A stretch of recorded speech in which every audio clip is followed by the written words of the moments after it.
HSC 25 batch মাত্র 1 মিনিটে দেখে নাও তোমাদের ইংলিশ ফার্স্ট পেপারের রিয়ারেঞ্জের পূর্ণাঙ্গ ফাইনাল সাজেশন, যেখান থেকে তুমি তোমার বোর্ড পরীক্ষা 100% কমন পাবে। অর্থাৎ যদি কমন রিয়ারেঞ্জ আসে তাহলে মাস্ট একদম তুমি নিশ্চিত থাকো এইখান থেকে 100% তুমি কমন পাবে। আমি যে সাজেশনগুলো তোমাদেরকে প্রোভাইড করব, সো আমি তোমাদের রিমন ভাইয়া, পড়াশোনা করছি ঢাকা বিশ্ববিদ্যালয়ে।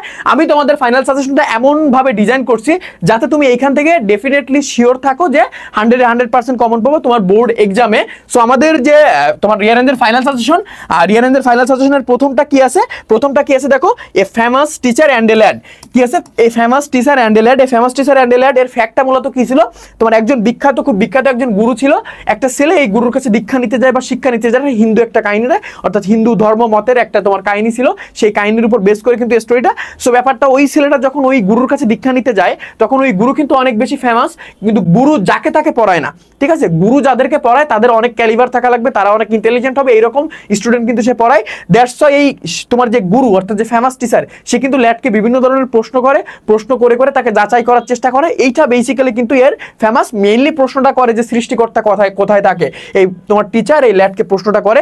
এই প্রশ্নের পরিপ্রেক্ষিতে ঘিরে আর কি যে কথোপকথনটা হয় সেটা হচ্ছে এটার মেইন ফ্যাক্ট। তারপরটা কি আছে দেখো, সুলতান অ্যাপয়েন্টিং অনেস্ট ট্যাক্স কালেক্টর। অর্থাৎ সুলতান একজন সৎ ট্যাক্স কালেক্টর নিয়োগ দিতে চাইতেছিল। সে কিভাবে নিয়োগটা দিল, তার একটা প্রক্রিয়া কিন্তু সে মেইনটেইন করে। সে কি করে, একটা রুমের ভিতরে সবাইকে ডাকে যারা আর কি অ্যাপ্লিকেশন করে ট্যাক্স কালেক্টর হওয়ার জন্য। তারপরে সবার সামনে স্বর্ণর মুদ্রা রেখে দেয়।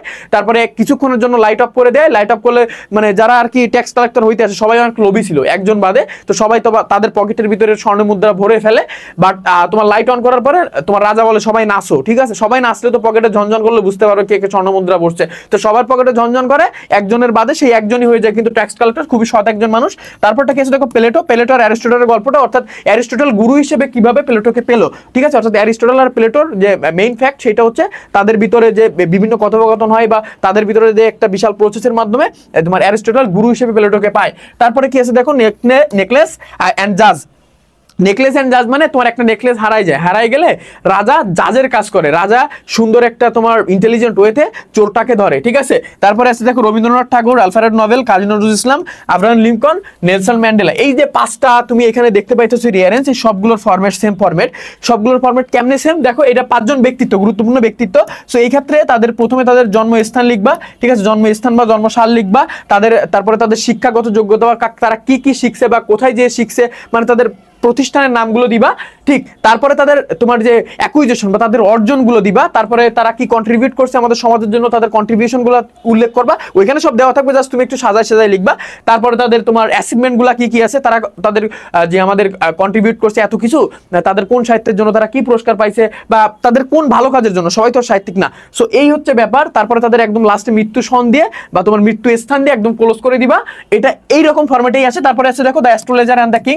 অর্থাৎ তোমার একটা রাজা, সে খুব পাগলাটা টাইপের ছিল। সে অ্যাস্ট্রোলজার মানে জ্যোতিষীদের কাছ থেকে তার জীবন সম্পর্কে, তার ভবিষ্যৎ সম্পর্কে জানতে চাইছে যে বা আমি ভাই কবে মরবো। ঠিক আছে, মানে এই হাবিজাবি করতো এইটা। তারপরে কি আছে দেখো, Buddha and the poor man. অর্থাৎ বুদ্ধার কাছে এই পুয়ার ম্যান তার মৃত সন্তানকে নিয়ে যায়, বলে আমার সন্তানটাকে তুমি আর কি সেভ করো বা বাঁচাই দাও। সো এই যে ব্যাপারটা কিন্তু এর মেইন ফ্যাক্ট ছিল।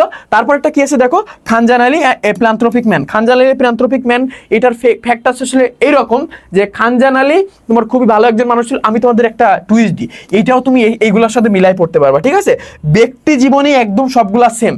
ঠিক আছে, প্রথমে জন্মস্থান বা জন্মসাল, তারা কোথায় পড়াশোনা করছে, তাদের যে অ্যাচিভমেন্টগুলা কি। ঠিক আছে, মানে তাদের আর কি তারা ভালো কি কাজ করছে, তারা কি কন্ট্রিবিউট করছে, তাদের অ্যাচিভমেন্ট কি, তাদের মৃত্যু সন বা স্থান, এইগুলা। তারপরে কেসে দেখো the master and the cook. অর্থাৎ হাঁস রান্না করা নিয়ে কুক অ্যান্ড মাস্টারের ভিতরে। ঠিক আছে, যে রান্না করে সে রান্না করা মানুষটা এবং যে মাস্টার বা রাজা বা কিং টাইপের, তাদের ভিতরে একটা কনভারসেশন হয়। তারপরে দেখো থার্স্টি ক্রো, অর্থাৎ তোমার যে তৃষ্ণার্ত কাক, অর্থাৎ মানে ওয়ার দ্যার ইজ ওয়ে। তারপরে আছে কি দেখো, a lesson for an inconsiderate friend. So এই হচ্ছে ব্যাপার। এইগুলো তুমি পড়ে ফেলবা। এইগুলো পড়ে ফেললে তুমি তোমার বোর্ড পরীক্ষা 100% কমন পাবা।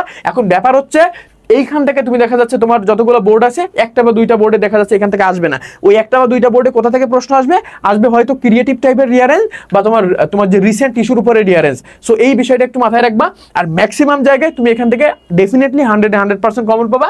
এইগুলো পড়ে ফেলো, এটা তোমার জন্য অনেক বেশি হেল্পফুল কিন্তু হবে।